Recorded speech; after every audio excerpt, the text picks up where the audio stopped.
Hey y'all, I'm back. Today I'm gonna tell y'all my story with endometriosis and how we found out about it, the steps we had to take, the process with it all. Um, Pretty much as soon as I started my cycle, I think at the age of 14 or 15, they were always super heavy. And then as each cycle went by, things got added to it, like the pains, the throwing up, the getting dizzy, everything everything was just escalating from the moment I started my cycles. Once I was at an age where it was just unbearable and birth control was kind of an option, we tried that and it would work for now. See, you have to know me. I'm very impatient. I want it to work right then and there. If it doesn't work right then and there, then it don't work.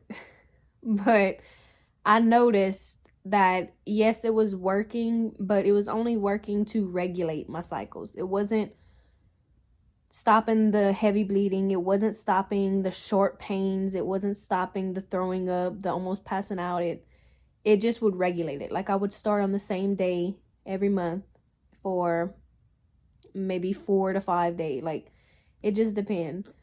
But so I started with that, and it became to the point where if I was in school, if I was playing softball, I couldn't.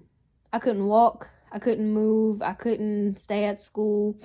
It would take everything out of me. It would make me feel completely drained and just like I had no oomph whatsoever to do anything. I went to a couple doctors and they were just like, "Oh, well, the birth control you're on, that's not the one for you. Like we have multiples. Like we have this one, we have that one. Try all of these." So I wasn't a fan of birth control at all. My reason, I was young and I was like, I don't need it. Like, and I always loved kids. So I was like, if something were to happen, then, I'm going to have a kid. But birth control was never something that I was a fan of. And including the fact that I kept trying them and none of them worked. Sorry, I get out of breath because potato right here is getting potatoish. But yeah, so we went to multiple doctors and it got to the point where I was like, you know what? I'm going to do my own research. I'm going to look into this. I'm going to see what I have. I'm going to diagnose myself. So, which I do with anything, sicknesses, everything. I diagnose myself. But so I looked it up, and my two options that I was like, okay, I think I have this, were the cyst on the ovaries and the endometriosis. Well, the cyst on the ovaries, I don't know, it's one of those things, I guess, not even just for women, but just you kind of know, like if it's your body, like you know what your body's telling you, you know what's going on. So I was just like, I have endometriosis. That's what I have. And I would tell the doctors my symptoms and stuff, and it was always a birth control or a shot or a patch or some type of peel. And I was like, y'all, no, I'm telling y'all, I have this. I diagnosed myself, I know. So there was one doctor a few years back I went to, and I was like, look, I'm tired of passing out. I'm tired of not being able to live my life. I'm tired of being able to feeling like I'm not a 100% woman. Like I felt like, okay, something's wrong with me. Like I have to have something wrong with me. I'm not able to do this. I'm not able to enjoy this. I'm not able to, you know. So I was like, these are the pains I'm having. This is what I think I have. What tests do we have to take? What do I have to do in order to get y'all to understand, like, I have something, like endometriosis, cyst, whatever it might be, I have it. And they pretty much was like telling me no to an ultrasound. Like, no, you don't need that. You're just like a 5. Like on a scale of 1 to 5, you just have really bad periods, and we're going to give you some medicine to help with the pain and then put you on a birth control. And I was like, no. And at that point, I was like completely shook because it was a woman. And so for you to be a woman and tell another woman, like, either things that I thought I had would stop me from having kids. So for you to be a woman and be like, no, we're not gonna run this test on you because I feel like it's excessive. Like, you don't need that done. And it was like that, like, if it was you, you wouldn't want that, you know? You would want answers. You would want to find out right then and there. But I was like, okay. So I went through months more of just painful everything, painful everyday life activities, just feeling not myself. Like, it was horrible. Endometriosis is something that is not only painful physically, but like mentally, emotionally, it can like break you down. It can silently break you down, which is kind of a scary thing. I've always been the type of person to try to hide how I was feeling, which my face says it all nowadays, so it's not really possible. But I've always tried to battle all my things by myself, and endometriosis was not nice. Like, it's not something to take lightly either, whether you're a doctor or you're on the other side. Like, it's not something you take lightly. But I ended up going to see this doctor, and he told me, like, I walked in and he was like, what are you feeling? I told him short pains whenever I'm on my cycle, but now it's to the point where I feel those pains every day. Every day, at least once a day, I was feeling something. Throwing up, and just the list goes on. And I just started naming all kind of stuff, and he was like, yeah, no. And whenever he said it, I was like, thank you. Somebody finally is listening. Well, that can do something about it. And he was like, I'm steering towards you having endometriosis. And he was like, what we're going to do is pretty much get me in the hospital, get things done, and get it seen about. So I think that following week, or the next 2 weeks, he had me in the hospital doing the blood work, getting everything ready for the surgery. And the surgery that I had to have was a endoscopy, I believe it is called. It's a minor surgery, but it hurts. After, I couldn't breathe, I couldn't cough, nothing. It was a little painful, but it's a very small surgery. Like, you can barely see my scores. And they just pretty much go in and just look with a little scope, because that's really the only way you can tell if you 100% have endometriosis. They started off with an ultrasound, and the ultrasound was just kind of foggy, which kind of made them more so want to push the surgery, because, you know, fog means something's on the area, something's clouding the picture. So we ended up doing the surgery, ended up going in, and it was like horrible. I had endometriosis everywhere, and he was like, it was pretty bad for my age. Like, it should have definitely been taken care of way sooner. It was to the point where, like, if I would have went any longer, like, my only option would have been to take out my ovaries, or to take out something. And I was, how old was I? 18, 19? So it was like, I was like years away, not even years, probably months away from having to choose, like, my options being those. And that was pretty scary. That was very scary. I had the surgery, and the pain stopped for a little while. A year or so later, they're back. And it's like worse than ever. It's almost as if I had never had the surgery. It was horrible. It was so painful. And it was just like draining, because it was like, you go have a surgery to get rid of something, and it's just, it completely doesn't do anything. Like, it was horrible. It was painful, y'all. I pretty much lost my faith after that. I was like, yeah, not gonna be able to have kids, not gonna be able to have fun, not gonna be able to enjoy anything pretty much at this point, because everything I was doing, it was stopping me. And I got to the point where in my head it was like, something's wrong with you. Like, that's all there is to it. You have something wrong with you, and you just have to live with it. So I pretty much lost my faith.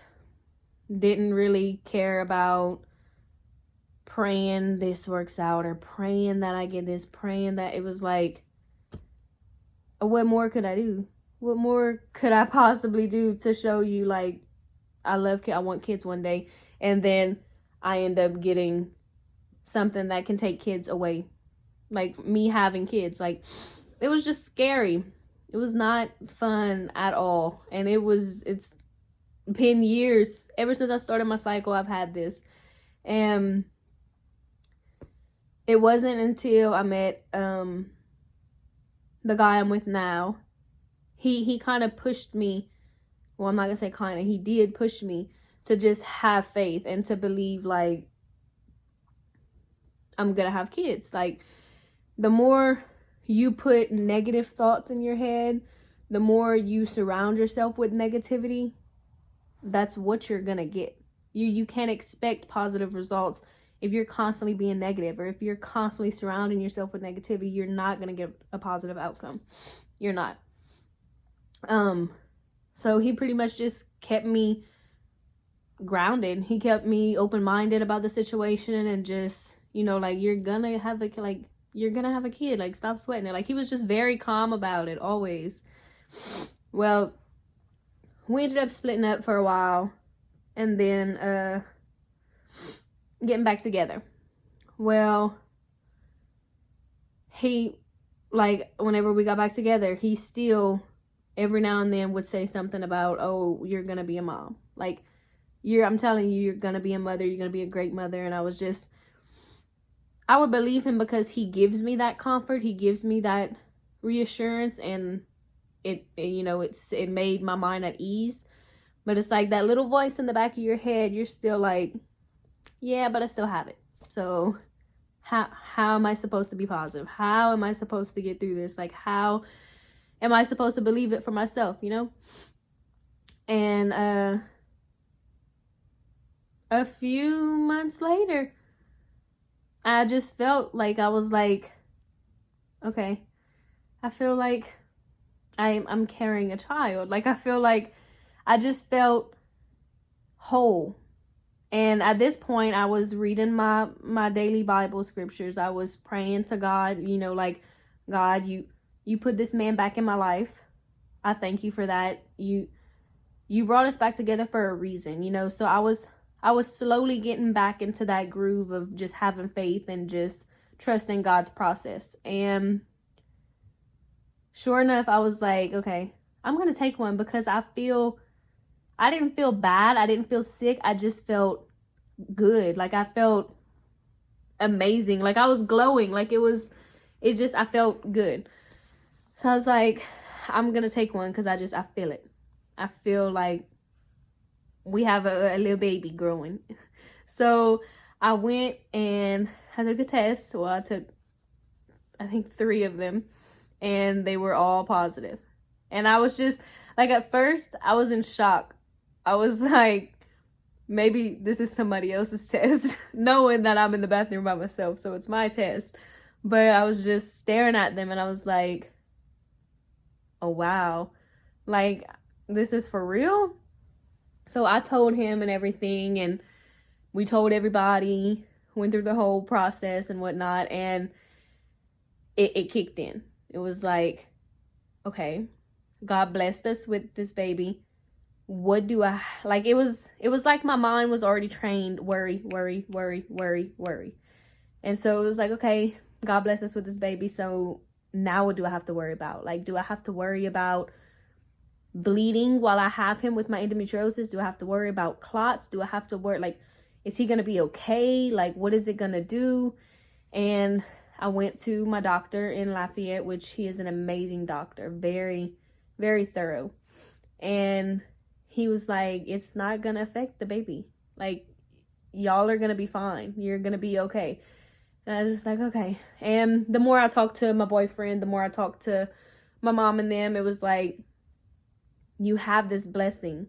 God blessed you. He told you you were going to be a great mother. Like, he gave you that comfort. Now you have to trust the process. Like, he's given you this blessing. So I was like, okay. And then from there, it was just really like no complications, like no scares, no, oh my God, what is this feeling? Or, you know, thankfully, so far, it has been amazing. Like, I've had my sick days, I've had my aches and my pains and, you know, this and that, but it's been very beautiful, to say the least. We're just very blessed, very, very blessed. But I know not everybody gets that. Not every woman is able to conceive, or they have trouble for years conceiving and, you know, getting their blessing. And for a lot of women, they want to be a mother. They want to experience that. And not only that, but they would like to not have the pains.